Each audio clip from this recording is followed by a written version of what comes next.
muchas gracias por asistir a la segunda sesión. Vamos a continuar un poco con la exposición y nada, hacer así lo más ameno posible, viendo algunos ejemplos de esas transformaciones del arte público y además planteando cuestiones que para el debate que como vimos en la primera parte de la sesión,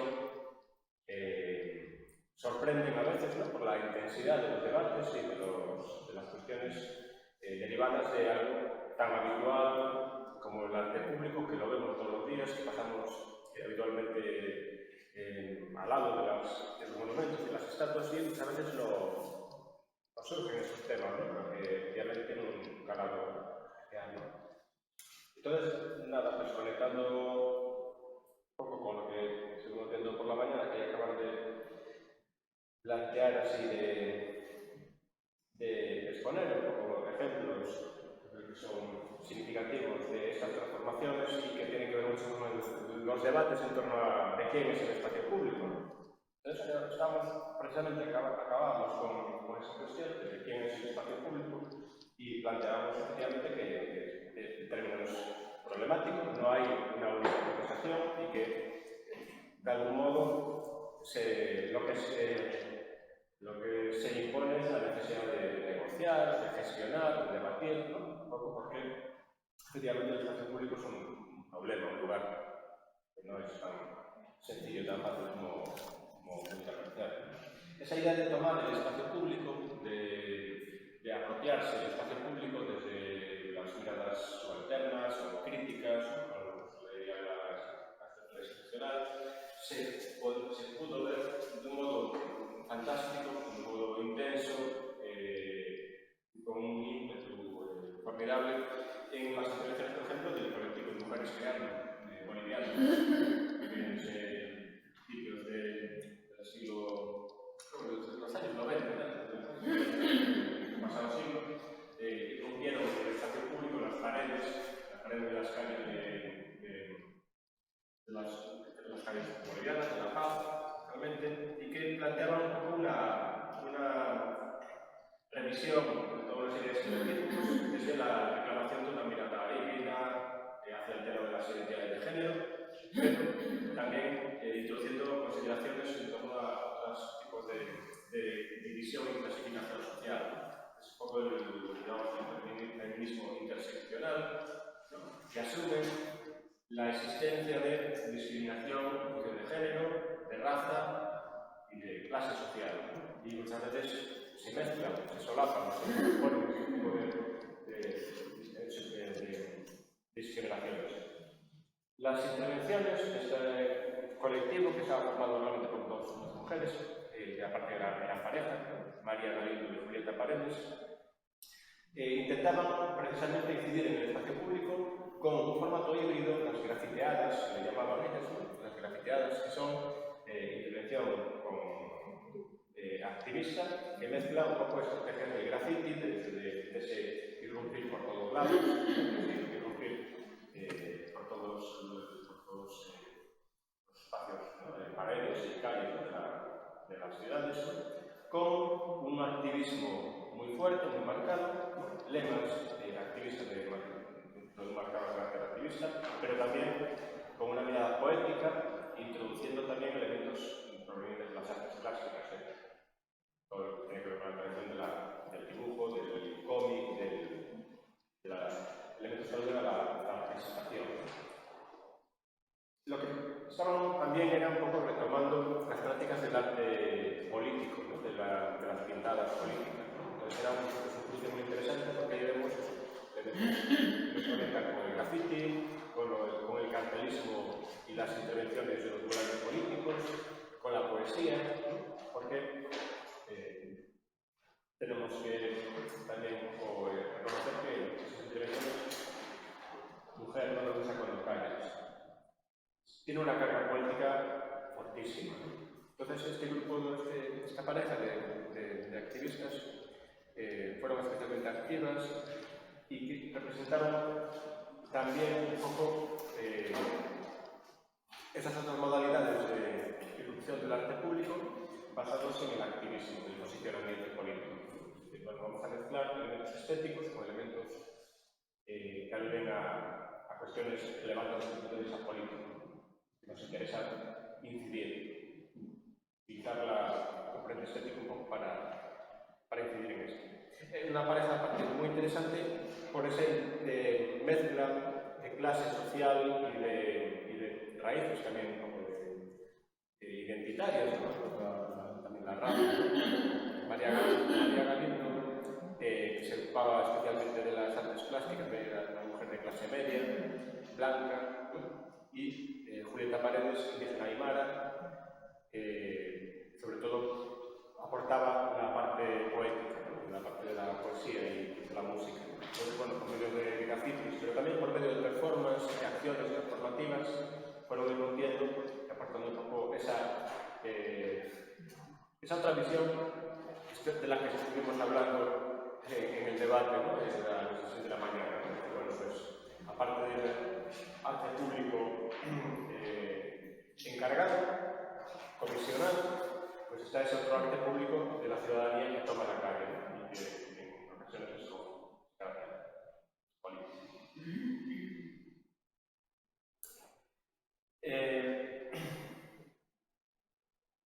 La versión que se plantea, que también revisamos un poco el debate, era el qué hacer con ese pasado incómodo, ¿no? Y de ahí un poco esa imagen que venía haber puesto en la primera parte, y entonces, bueno, no la llegué a poner, y aquí está la extracción de esa retirada de la escultura de Antonio López de la plaza en la que estaba situada, en una zona muy céntrica, y que, bueno, algunos autores y artistas, como Rogelio López Cuenca, incluso cuestionaban, ¿no?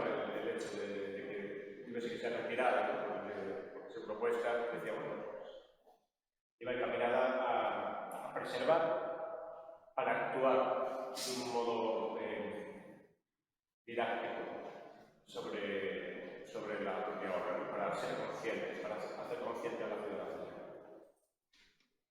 Bueno, vamos a pasar entonces esta imagen, porque me interesaba desde la obra que os comentaba antes, relativa al asesinato en el marco de la guerra civil cerca de A Coruña, en la zona del Oportiño, que se llama, que es un pequeño puerto que utilizaban una comunidad de pescadores en las inmediaciones de la ciudad de La Coruña, y que en el año 36, al poco de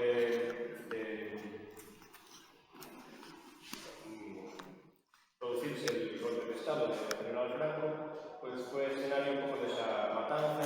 Era un grupo de más de 30 personas que querían escapar de Galicia, porque Galicia estaba ocupada por los militares franquistas, que querían pasar a Asturias, que Asturias seguía siendo un reducto republicano. En Asturias, la comunidad obrera, la minería, hizo que hubiese un movimiento sindicalista y político muy fuerte y resistió en los primeros tiempos en el embate del franquismo.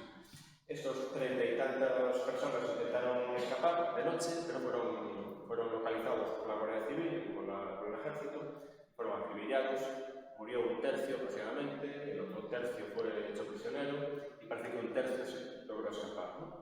También. En los últimos años en España se está produciendo un debate muy fuerte en torno a la memoria de los represaliados y de las personas que fueron pues, objeto de esa violencia, ¿no? Por parte del régimen franquista y de la dictadura.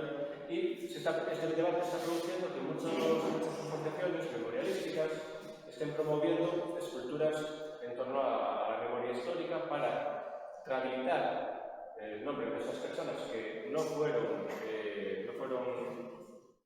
homenajeadas en su día.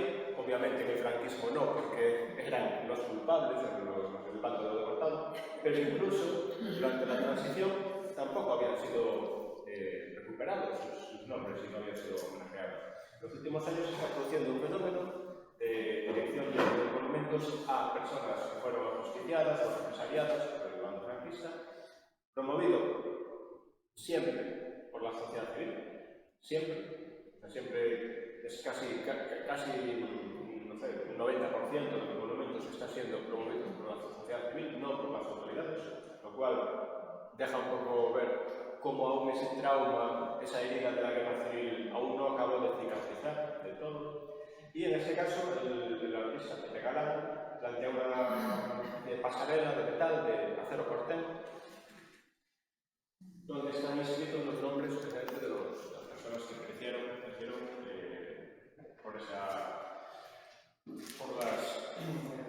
a manos de la Guardia Civil y del ejército franquista.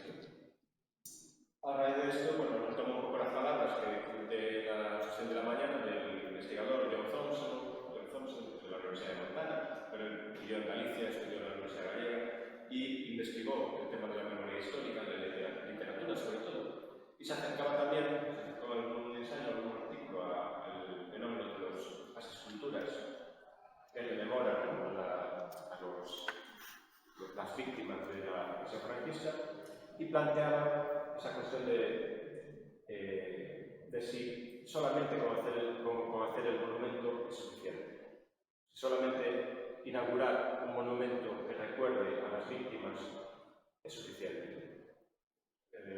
John Thompson era muy claro, ¿no?, al respecto, y decía, no solamente se trata de, aparte de recordar a las víctimas, hay que señalar que fueron víctimas de los victimarios, de las personas que los mataron. Eso también hay que señalar. Pero seguramente no es suficiente con eso. Seguramente el monumento debe activar cierto tipo de actividades, especialmente con centros educativos, un poco para que sean conscientes de lo que pasó aquí. Son reflexiones que me parecía muy pertinentes traer a la colación y que tienen que ver con esa idea de la permanencia del arte público. El arte público, como decía Robert Musil, en el día a día no lo vemos. En el día a día nos pasa desapercibido.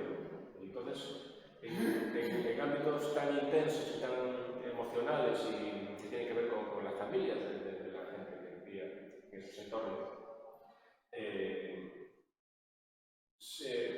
ese tipo de ámbitos donde la herida y la memoria está tan cargada de violencia, no será necesario activar en paralelo al monumento cierto tipo de actividades dinámicas que vayan haciendo presente a la comunidad que esto no se debe olvidar. Son reflexiones que empezaba a traer. El monumento, aparte de la plancha metálica, con la descripción de los nombres, tiene unas farolas, algunas de las cuales se iluminan y se apagan intermitentemente, como una alusión a ese desvanecimiento de las vidas.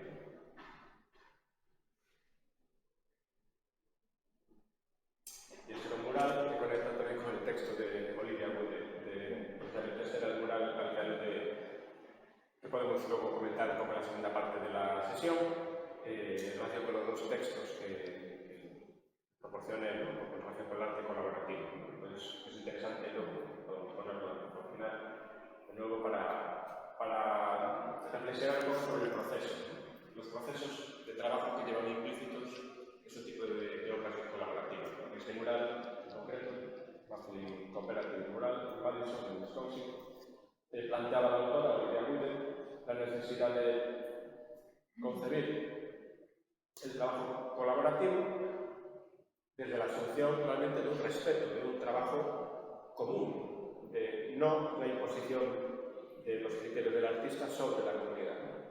Usted ponía el ejemplo del mural en el que participó la artista norteamericana.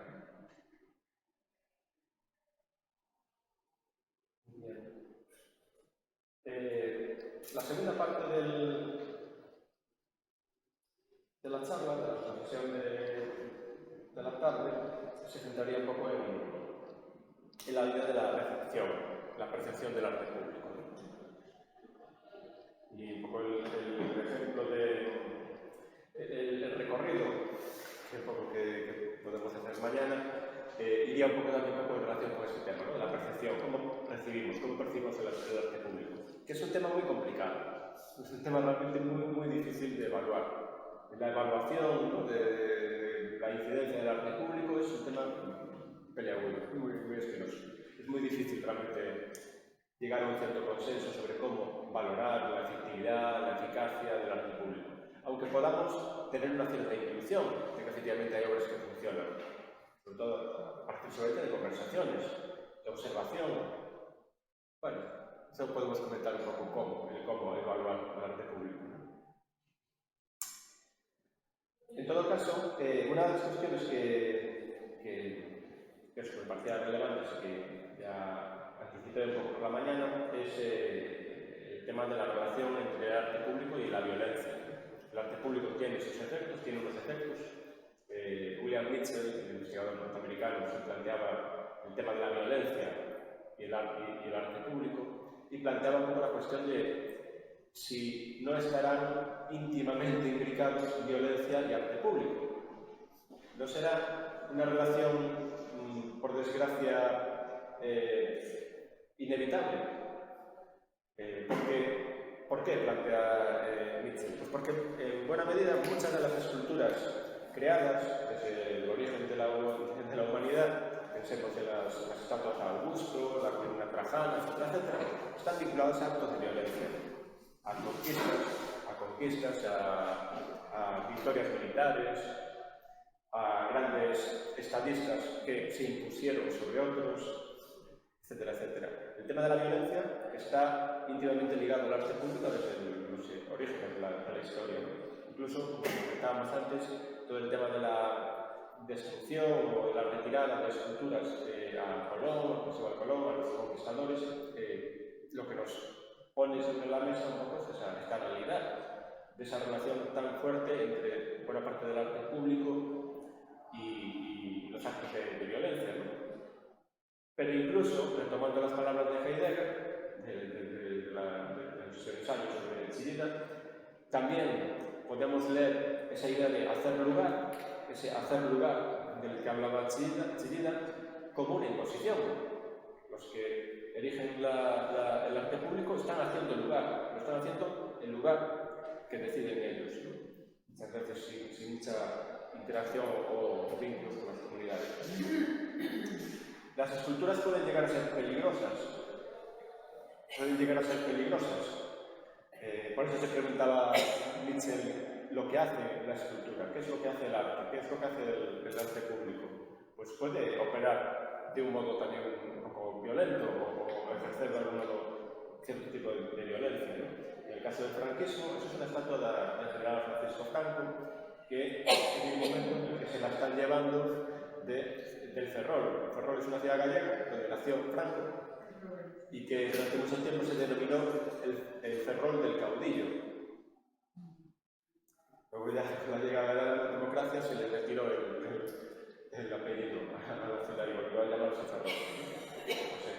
Pero esta estatua monumental de bronce presidió durante mucho tiempo pues, el área portuaria de Ferrol. Ferrol es una ciudad gallega que se especializó mucho en el apartado militar. Ahí había un cuartel de la Armada, sigue habiendo un cuartel de la Armada, de la Marina, del Ejército Español, uno de los más importantes. Un puerto muy bien protegido, entonces era una ciudad que ya tenía una tradición militar muy fuerte. Y luego, posteriormente, se convertiría en uno de los grandes núcleos de construcción naval, construcción de astilleros, construcción naval de España. Entonces, es una ciudad muy curiosa porque concentra dos mentalidades, dos ámbitos a nivel comunitario, tremendamente diferenciados. Uno, el vinculado al ejército, por lo general bastante conservador, y otro, el obrero. Ferrol es una ciudad obrera, con un proletariado muy fuerte, con mucha conciencia de clase. Entonces es una ciudad muy paradójica, pero donde también ya se puede imaginar que los conflictos en torno al espacio público... No, y actualmente está bastante abandonada también. Y ahora está bastante abandonada, es una ciudad que entró en recesión, en crisis y lleva mucho tiempo de... A pesar de que hay un pequeño elemento de gentrificación en algunas zonas, con Banksy, que hizo algunos cafés puntuales, las meninas, pero fuera de eso, la pérdida del astillero ha también habido un declive de la ciudad. Sí, es una ciudad que no se recuperó de la reconversión naval. Así como otras ciudades de Vigo, yo soy de Vigo, Vigo es una ciudad también con mucho pasado obrero, mucha tradición vinculada a los astilleros y en general a la industria, que sigue siendo una ciudad con bastante presencia de la industria. Tuvo una reconversión muy fuerte, una reconversión naval que dejó a mucha gente en el paro. Yo viví eso porque mi padre trabajaba en astillero. Y entonces fue un contexto muy duro en los años 80, principios de los 90, la ciudad lo sufrió mucho, pero se recuperó, se transformó, se fue tercializando, dando más hacia la industria terciaria, para el sector terciario, y entonces se fue recuperando. Ferrol sigue el centro urbano, sigue siendo una ciudad bastante destacada.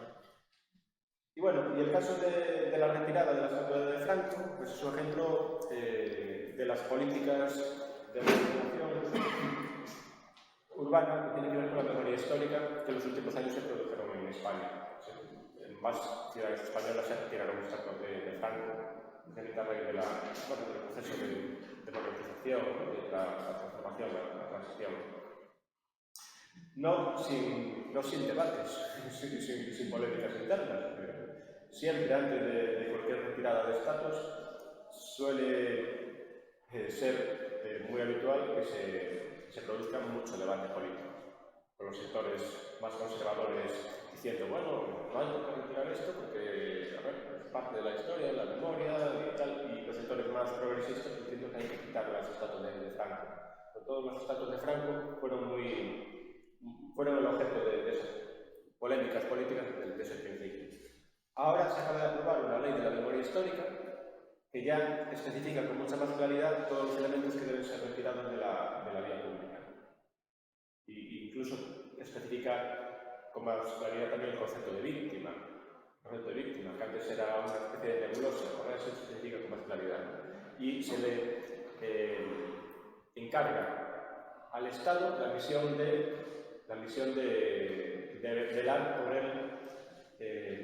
por la búsqueda de los restos de las personas desaparecidas, que era una de las grandes tareas pendientes, porque aún a día de hoy la tarea de excavación de los restos de las fosas comunes o de los restos de las personas ejecutadas por el bando franquista sigue siendo una labor de asociaciones de memoria histórica. El gobierno fue apoyando puntualmente alguna cosa, pero no había una política de... Y ahora, bueno, a ver, en principio esta ley habilita para que el Estado se autoimponga esta tarea, esa misión, ¿no? Bueno, hay que recuperar, si sabemos que hay fosas o enterramientos, hay que velar por estas personas que fueron asesinadas, ejecutadas y que siempre quedaron ahí. Y sus familias estuvieron siempre reclamando sus restos, ¿no? Y aquí en América Latina hay ejemplos, Chile, Argentina. Claro. Y es un tema que está siendo también bastante utilizado desde el arte, sí. Porque bueno, hay fotógrafos y está Madres Paralelas de la novela, que como parte del guión toca ese tema. Claro. Así termina la película justamente. Madres Paralelas, a mí me encanta mucho. Y es de las últimas, más o menos, de con Penélope Cruz, de las últimas películas de ella. A mí me gustó mucho la película. Y este tópico, la familia de la muchacha, Penélope Cruz, era y ella se pone en la búsqueda de la excavación. Sí. Creo que es un tema que se está recuperando. Exactamente. Porque la transición en España fue atípica. O sea, por un lado fue un éxito que la violencia no se desatara, que se pudiera hacer una transición, pero durante mucho tiempo hablaron de la transición modélica, pero había muchas familias que tenían a sus muertos sin desenterrar. Entonces, en los últimos años, sobre todo en la generación de gente más joven y tal, pues se está haciendo mucho esa reclamación de decir, pero hay que cambiar, ¿no? Entonces, es un poco, por eso ponía un poco en correlación, ¿no? El monumento de la memoria histórica de Pepe Galán, de los muertos en el Portiño, con la retirada de la Otra forma de desarrollar otro desentierro, en ese caso. No de los cuerpos, pero sí de esa memoria que a veces se utiliza. Sí. El Valle de los Caídos, ahora por ley, se tuvo que retirar los restos de Franco del Valle de los Caídos. Y ahora Primo de Rivera, que fue el fundador de la Falange, el partido fascista, ahora parece ser que también se van a quitar ese carácter conmemorativo a personas vinculadas con el llamado alzamiento nacional, ¿no? Entonces, tienen que ser retirados y por ley ya tendrían que poder ser retirados directamente. Hablando de Chile, esa es la última película de Patricio Guzmán, en Mi País Imaginario, y de nuevo nos coloca ante la cuestión del poder de las imágenes, porque plantea esa otra posibilidad de estatuas que llevan toda la vida en su localización, en su plaza, de las que no somos muy conscientes, y que a partir de un determinado acontecimiento, de un determinado proceso político, reviven. Es como si se resucitara la estatua, pero con otro significado, con otra significación. Entonces, lo que es curioso, y por eso me imagino que lo pusieron como la portada, como el cartel de anunciador de la película, es que en este movimiento que, recuerdo, ¿no? La película trata sobre los levantamientos populares, las manifestaciones que ocurrieron en Chile, en Santiago de Chile, en octubre del 2019, cuando la gente joven, sobre todo gente joven, se manifestó a raíz de una subida muy importante del precio del metro, de las tarifas del metro. Entonces fue como la gota que colmó el vaso. Entonces la gente joven se empezó a salir a las calles, de secundaria, de la universidad, empezaron a salir a las calles a ocupar el espacio público, especialmente se concentraron en el centro de la ciudad, en la plaza donde está la estatua de Baquedano, un líder, ¿no?, de la independencia chilena, pero un líder que quedaba un poco, pues, una imagen simbólica de la independencia de Chile, pero que pasaba un poco desapercibida por lo que era el día a día de la ciudadana. Y estas nuevas generaciones de jóvenes, ¿no?, que tomaron el espacio público pidiendo una transformación radical de la política y la abolición de la Constitución, pero la Constitución chilena es una Constitución que viene de los tiempos de Pinochet. Pues toda esta manifestación que derivó también en muestras de nuevas formas de creatividad, como la famosa canción de los grupos feministas de Río Valor de Sur, que se hizo muy popular por todo el mundo, que surgió de esas manifestaciones, resignificó la estatua. Es un movimiento social de gente joven que harta un poco de las penurias económicas y de la inflación, la subida del nivel de vida, la falta de expectativas a nivel laboral, tomaron las calles, empezaron a decorar, a subirse a la estatua con franjas de colores, con pintura, intervinieron en la estatua, en el monumento a Baquedano, y lo convirtieron en un símbolo propio, convirtieron un poco esa estatua en el epicentro de las movilizaciones. Cuando ya en la fase final de las movilizaciones ya estas van perdiendo intensidad y la plaza queda un poco como vuelve a entrar en una cierta normalidad, las autoridades deciden retirar la estatua para restaurarla. Colocan una especie de protección, vallan todo el recinto, el perímetro de la peana, del soporte. Comentaba que eso tiene que ser algo negativo, que se pague a la gente por participar, que se le pague por esfuerzo. Entonces, de algún modo, este debate de María Lin y Clerviso plantea la cuestión de las modalidades de participación. ¿Cómo participa el vecindario o la comunidad en una obra de pública? ¿Cuál es el nivel de implicación? Esa cuestión fue planteada y fue propuesta un poco una posible explicación por Pablo de Vera, por la Universidad Pablo de Vera. Entonces, traigo aquí un poco este listado de modalidades. Listado de modalidades. Libro Participación, Arte Social,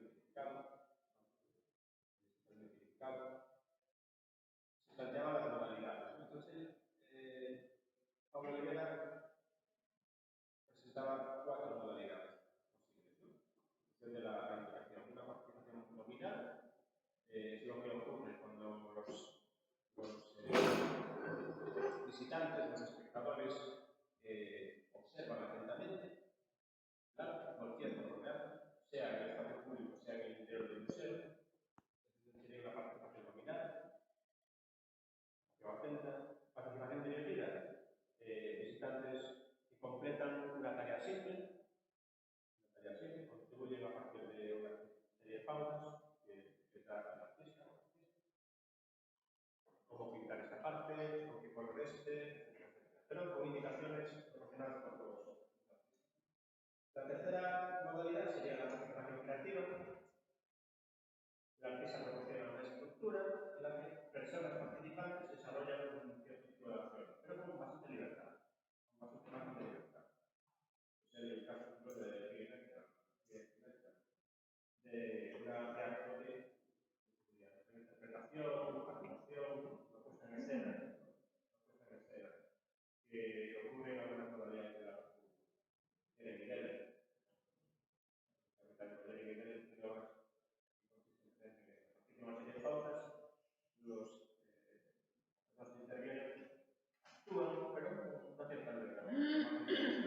Y finalmente, la participación colaborativa sería la más intensa, por ejemplo, la más cercana a eso que podemos entender como arte colaborativo en sentido estricto, en el que desde el primer momento la comunidad debate, dialoga, habla con los artistas y van decidiendo cómo hacer la obra.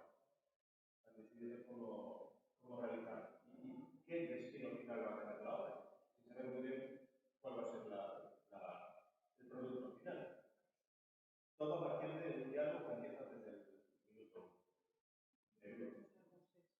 1. Entonces, la cuestión, claro, es que en el caso de todo artista sería naturalmente una participación dirigida, creativa, un mix, finalmente, ¿no? Hay una idea, un planteamiento y la gente va aportando cosas y maneras de hacer en función de estos planteamientos.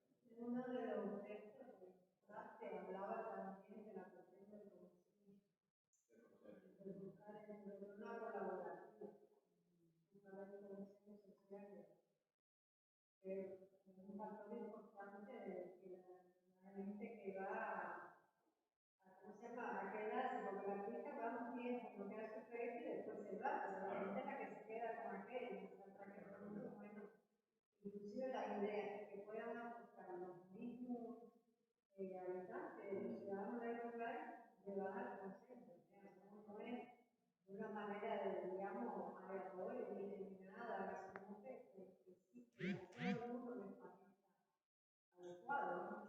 Sí, el planteamiento de Olivia Rude, eso de arte colaborativo, muy clarísimo como arte colaborativo.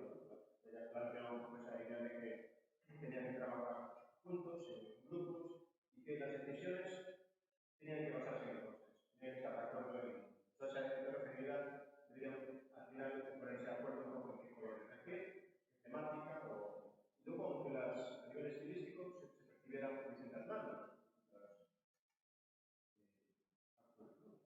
Pero efectivamente, digamos, como equipo, pues vamos a intentar. Bueno, es una manera de obligar, a la comunidad a mejorar y a ponerse de acuerdo y tomar soluciones.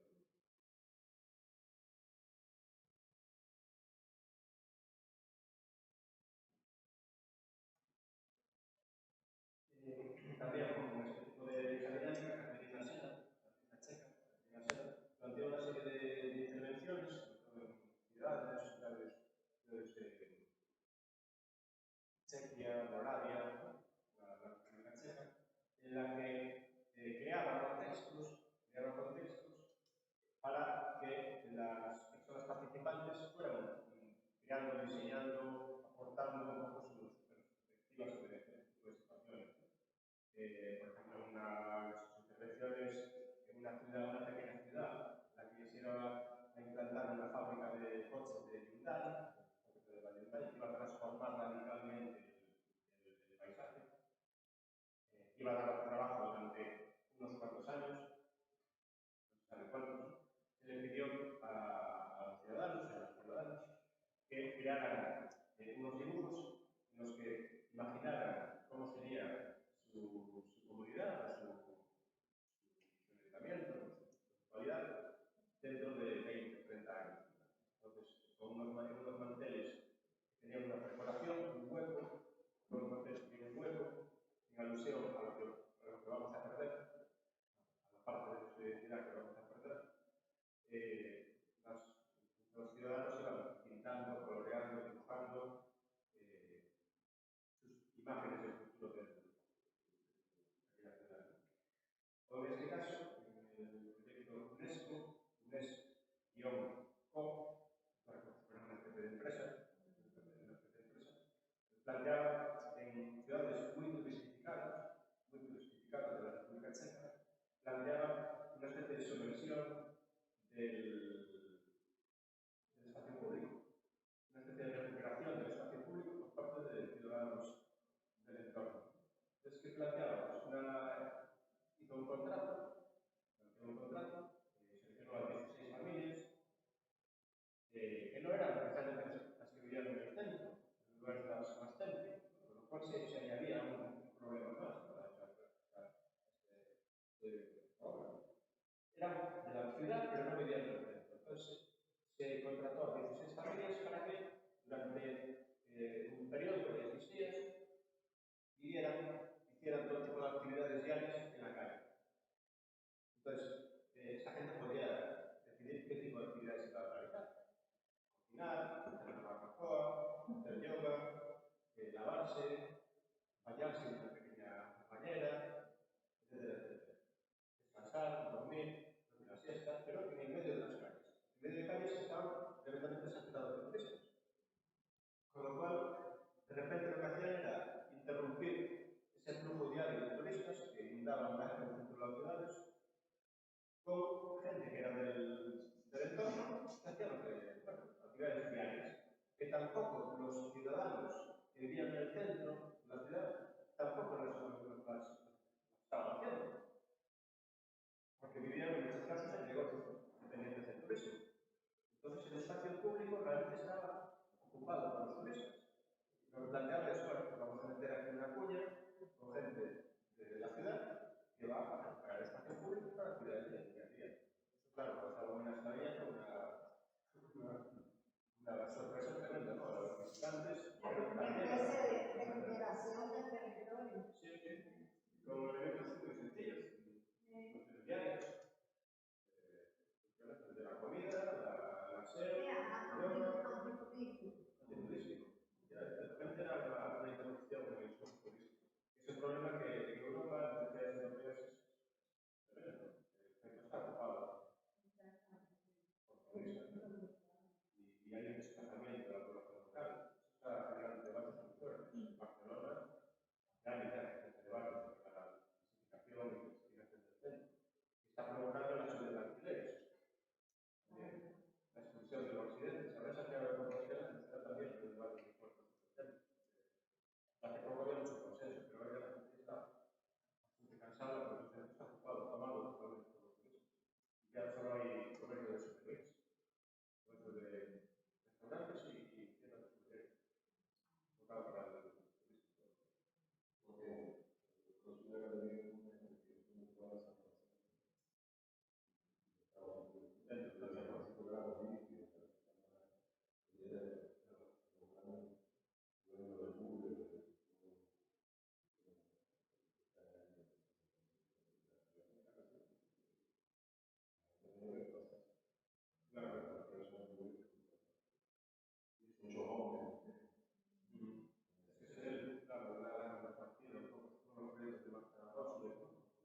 nada ambiente, ¿sabes?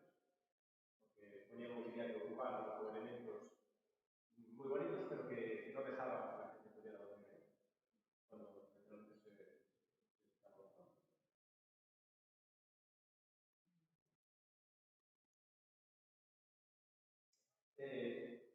Extremando la idea de participación, en Galicia tuvimos un acontecimiento también poco traumático hace 20 años, que fue el incendio del petrolero de Pesquisa, que fue a raíz un poco de ese acontecimiento trauma, fue el petrolero, la organización de la balear negra, la ballena negra. Sí, que hizo el taller ahora en Santiago, sí. Entonces, retomamos un poco esta cuestión porque por las noticias se dijo mucho de esa información en Cuba, se explicó mucho todo el tema del hundimiento del barco. Tuvo algo un poco trauma a nivel social y se generó una polémica y también una solidaridad intensísima. De la comida, ¿no? De llegar a catástrofes. Básicamente esto, bueno, pasó con un petrolero, un gran petrolero como caso, que no debería estar circulando, porque era muy viejo y estaba subcontratado, con bandera de otro país, no sabías quién era el propietario del petrolero. Tuvo un accidente cerca de las costas de Galicia, en el oeste de la península ibérica. Es una zona donde hubo bastantes accidentes, ya petroleros, los cuales nos llevamos. Y entonces se partió el barco, tuvo una fractura, empezó a perder el vuelo, y entonces, bueno, originó una marea negra que abrió por las costas de Galicia, del norte de Portugal, incluso desde Asturias, Cantabria, el País Vasco y Francia. Y la cuestión es que este accidente se gestionó muy mal. Se gestionó muy mal por motivos políticos. Porque el gobierno central, el gobierno de Madrid, asumió el control de la situación, negó en todo momento a nivel público que eso fuera un accidente grave y decidió alejar el barco. Claro, esto estamos hablando de, ocurrió a mediados de noviembre de 2002.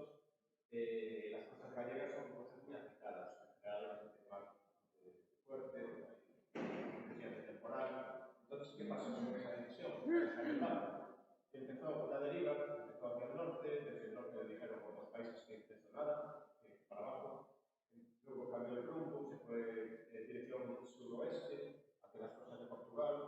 Portugal, cuando se enteró, dijo que como siguieran bajando, mandaban un barco de guerra para hundirlo. Fue una situación especial. Todo por la decisión de no arribar el barco a la costa y actuar, acotar el vertido a la costa. Entre esa parte de información y esa manipulación de los medios de comunicación, ¿no? El gobierno central, el presidente era María Aznar, la foto de las Azores, estaba con George Bush y Tony Blair en la foto en la que decidieron la invasión de Irak. Pues en esos años era presidente del gobierno español y decidió que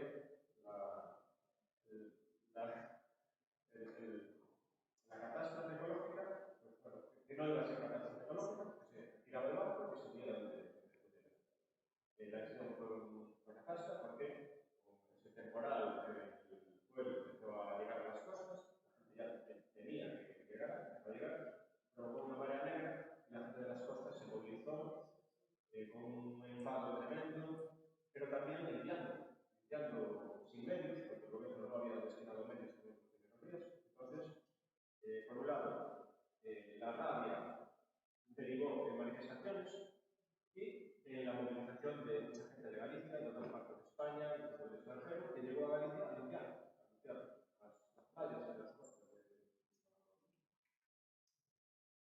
La parte de manifestación, la parte activista, tuvo una peculiaridad que me parece muy relevante, que es que la estética estuvo muy presente en todo momento.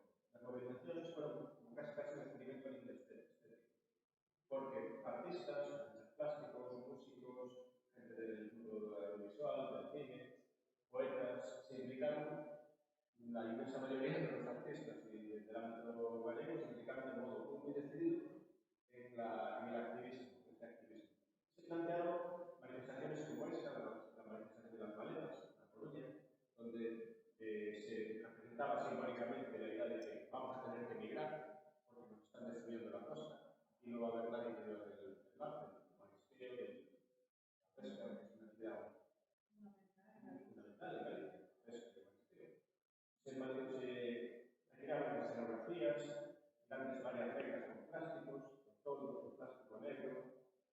Apareció la playa de Orzán, en La Coruña, un día llena de cruces, toda la playa llena de cruces, representación de la muerte. El diseño del logotipo, del logotipo de Nunca Máis, se hizo viral, un diseño que realmente tuvo éxito y funcionó. Nunca Máis fue un movimiento social que coordinó las movilizaciones. Coordinó las movilizaciones de las marchas, la marcha de Madrid, la manifestación de Madrid, la de Bruselas, de Barcelona, muchas manifestaciones, producción de cartelería, toda la logística fue coordinada un poco por el movimiento de Nunca Máis. El logotipo que se ve aquí abajo de todo. Es un logotipo que es la bandera gallega, pero es una franja azul. Pero en vez de ser el fondo blanco, cambiaron el fondo negro, como de chapapote, del petróleo. Pero es un diseño muy básico, muy tremendamente eficaz. Circuló por todos lados, se reprodujo en cantidad de banderas, fue un diseñador, un diseñador gráfico gallego que hizo este diseño. Se produjo muchísima cartelería, muchísimos carteles, trabajo gráfico. Estoy explicando, coordiné una exposición con un compañero en Santiago de Compostela, precisamente sobre esa producción gráfica, chapas, había unos naipes, unas cartas, toda una serie de producciones de elementos efímeras, los se denominan efímeras, vinculados con las protestas de Brasil. Y muchos artistas plásticos estaban implicados. En el cartel se ve presente a Aznar, al presidente de España, con unos tapados de chapapote, simbólicamente. Esta manifestación tuvo una derivación negativa muy fuerte. Es un ejemplo, por lo tanto, de esa explicación del disenso, de esa idea de que el espacio público es un lugar de disenso, de la García García, en el ámbito de la filosofía, de la indolce, en alusión al arte y al espacio público, y es asumir un poco que el espacio público es ese lugar de confrontación. Y en este caso, con una producción cultural derivada de gente anónima, la gente no firmaba, los artistas y los creativos que participaban en las movilizaciones no firmaban las creaciones y se implicaron de un modo intensísimo en una cantidad de actividades, diseños, producción de objetos que luego se vendían para gastar fondos, para el movimiento Nunca Máis, para las movilizaciones. Y que llegó incluso también al ámbito educativo. Llegó al ámbito educativo. Los niños, niñas de los colegios, especialmente de la costa de Galicia, se movilizaron también de modo básico, ¿no? Con estas movilizaciones derivadas de la captación del prestigio. Esa es una foto conocida, sí, Roberto Privado, uno de los fotógrafos que documentó más este trabajo. Otro fotógrafo también importante que documentó todas las labores de limpieza del prestigio fue Arasicula, el americano Arasicula. Y hoy, ahora mismo, en la colección de Pleno Sofía, una de las salas tiene varias fotografías de esa serie que tomó en Galicia de las labores de limpieza del Zapapote.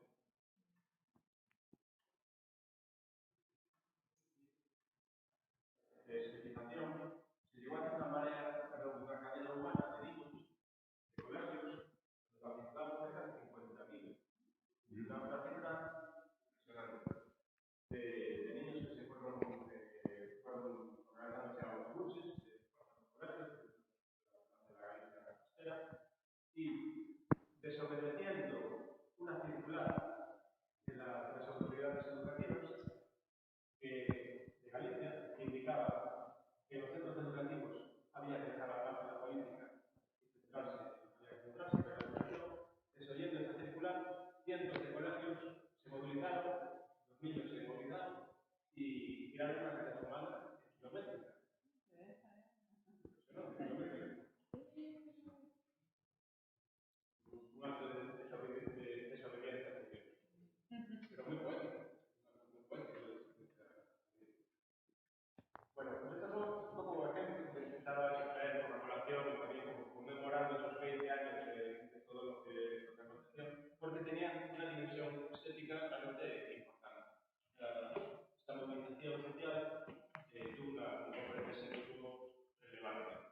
implican esa expansión un poco de la consideración de arte colaborativo a otras modalidades que no es arte formal. Querían hacer arte.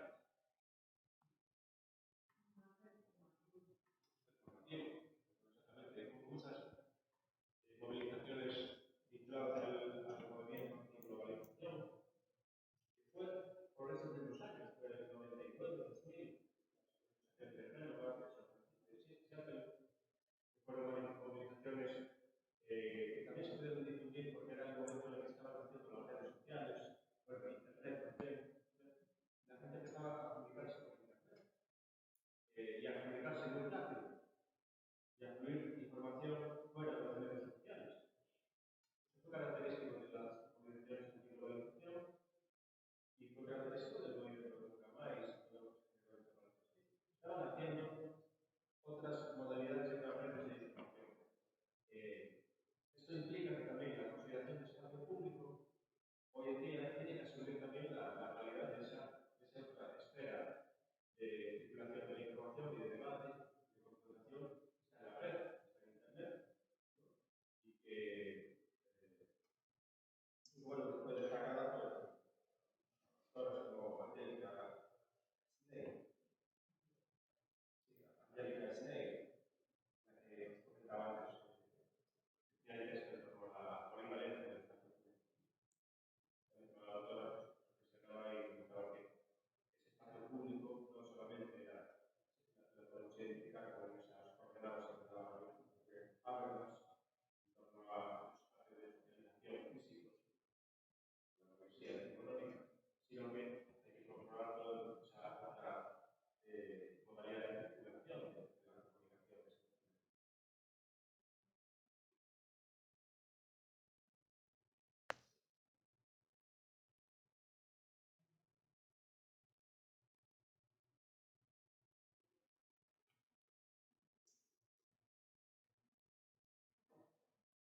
Bueno, me interesaba también un poco incorporar un poco de formación de las obras simbólicas, ¿no? La representativa del arte público y mejor consideradas a nivel de crítica. A nivel de crítica, ámbitos artísticos, el memorial de los veteranos de la guerra de Vietnam, el memorial que conmemora a las personas que fallecieron en la guerra de Vietnam, en Washington, es destacada también como una obra paradigmática del arte público. Bueno, recuerda de algún modo el monumento a Pepe Galán, de Pepe Galán a los asesinados en la guerra civil en la Coruña. Recuerda también un poco esto, este monumento de Washington, por el hecho de que están inscritos los nombres de los países. En este caso son 58.000. Maya Lin, que era la autora de este monumento, era una estudiante de arquitectura, cuando empezó el proyecto. Y es un proyecto realmente bien valorado en los ámbitos de crítica vinculada con el arte, con el arte público, porque plantea una idea de monumento sutil, no grandilocuente, e incluso juega un poco con la profundidad, el ir descendiendo del terreno, una obra medio escondida, una obra que tiene que ver con la memoria de los muertos, pero que parte un poco de esa consideración del silencio. Un silencio elegante por la oscuridad, por el brillo de la piedra, pero sutil, una obra que no destaca, que no quiere destacar. Tiene que ver un poco con esas modalidades de iniciación de la vida de la memoria. Vinculada, de nuevo, a la violencia. Como decía Nietzsche, ¿no? Arte público y violencia. Es esa otra modalidad de obras que no celebran la violencia, porque de algún modo se derivan de actos violentos. Obras que se realizan por esa existencia de violencia. Esta obra plantea realmente la cuestión de la reflexión y de cómo podemos valorar y medir la efectividad de la cultura. Una obra que en los procesos sabemos que se había valorado, pero se plantea la cuestión también un poco de cómo podríamos medir o, de algún modo, pues, la efectividad, la eficiencia del arte público. Un tema muy complicado, muy complejo, y autores como Foucault plantean que podemos incorporar ciertos tipos de metodologías que tienen que ver a veces con las ciencias sociales, sociología, y que pueden enfocarse hacia la idea de la observación. La observación, los comportamientos, por ejemplo, de la gente. Se visita la obra, la gente se para con atención, es una obra inhóspita a la que no va nadie, qué tipo de interrelación plantea la gente en la calle o el espacio, el jardín, con esta obra. De algún modo, se plantea la cuestión de cómo medimos la eficacia, cómo medimos la efectividad de la obra pública. Y la necesidad de inventarnos estrategias que a veces pueden tener que derivar de la sociología, ciencias sociales.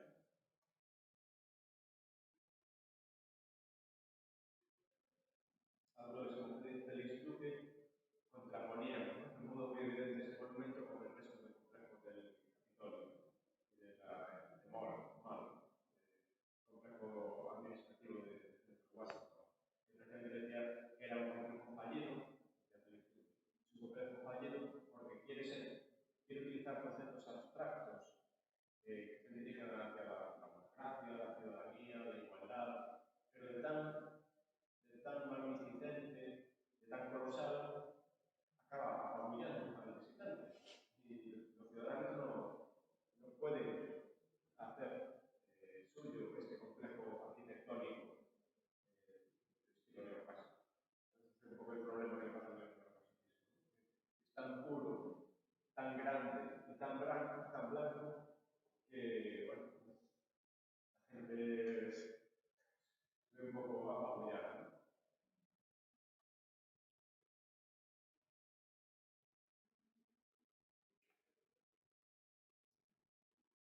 Bueno, para ir comentando,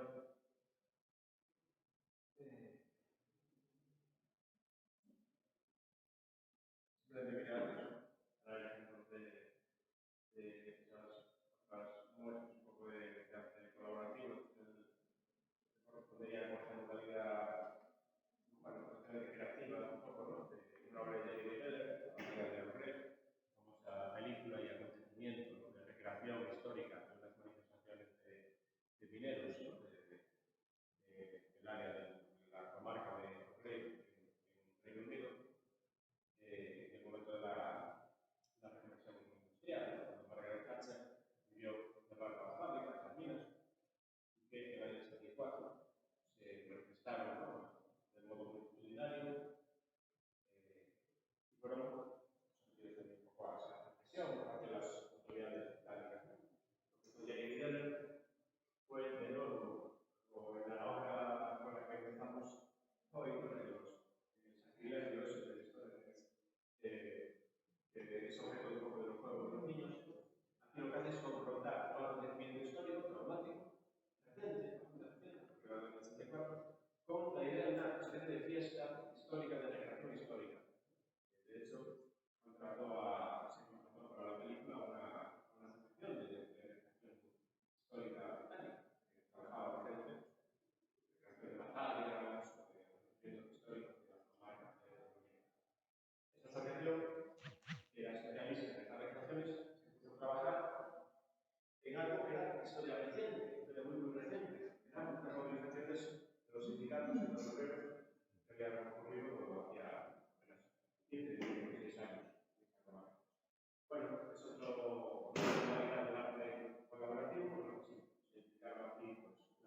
un acontecimiento que vivió mucha gente y que padeció mucha gente en muchas partes de Europa.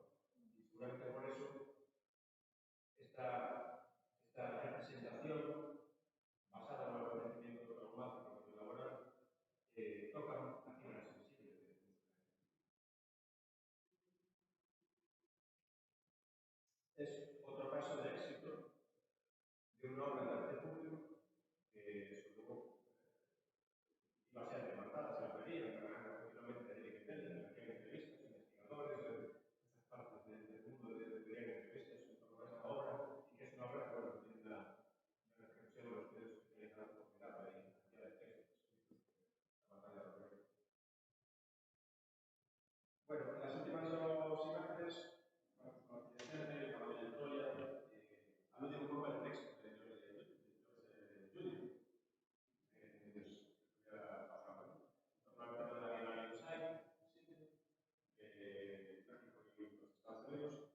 Que plantean una serie de cuestiones. El caso de Judith lo hace de un modo crítico, evidenciando elementos problemáticos que tienen ese tipo de intervenciones de arte público que trabajan con las comunidades.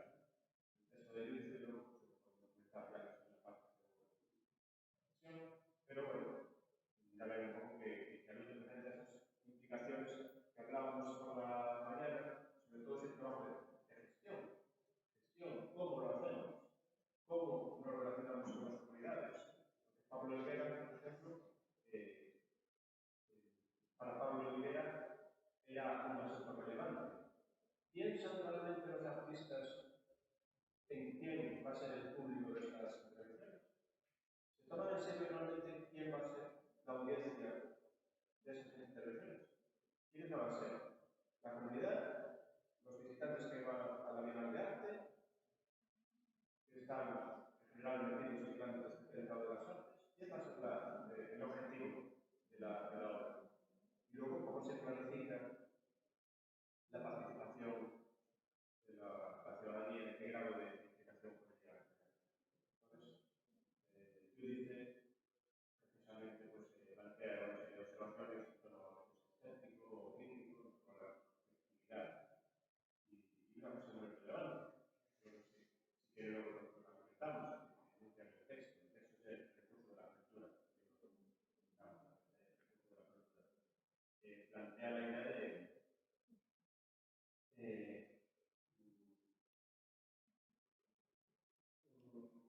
implicaciones a nivel de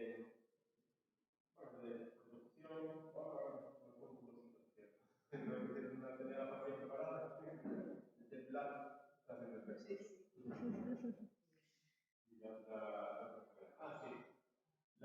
cuestión, la otra observación que planteaba Judith era si eventualmente en cualquier investigación de ciencias sociales se hace una afirmación sobre los efectos de un acontecimiento, tenemos que aportar datos de que sabemos esos efectos que producen.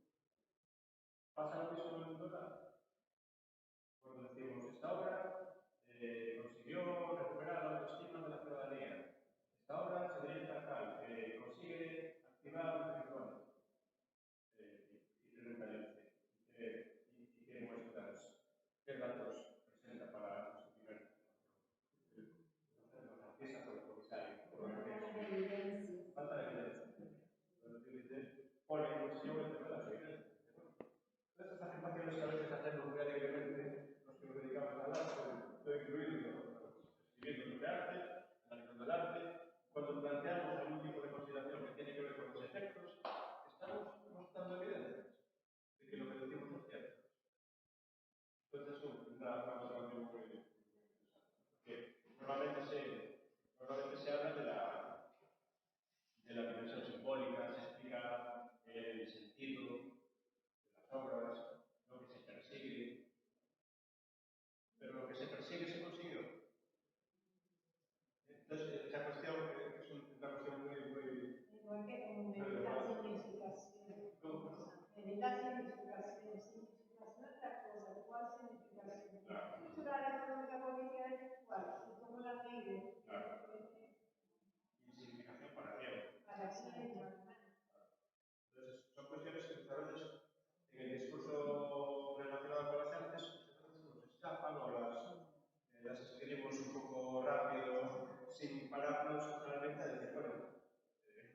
investigador social se pararía un poco más a buscar evidencias de que esto es así, de este modo, ¿no? Y eso es una cuestión que creo que es muy relevante lo que planteaba Judith.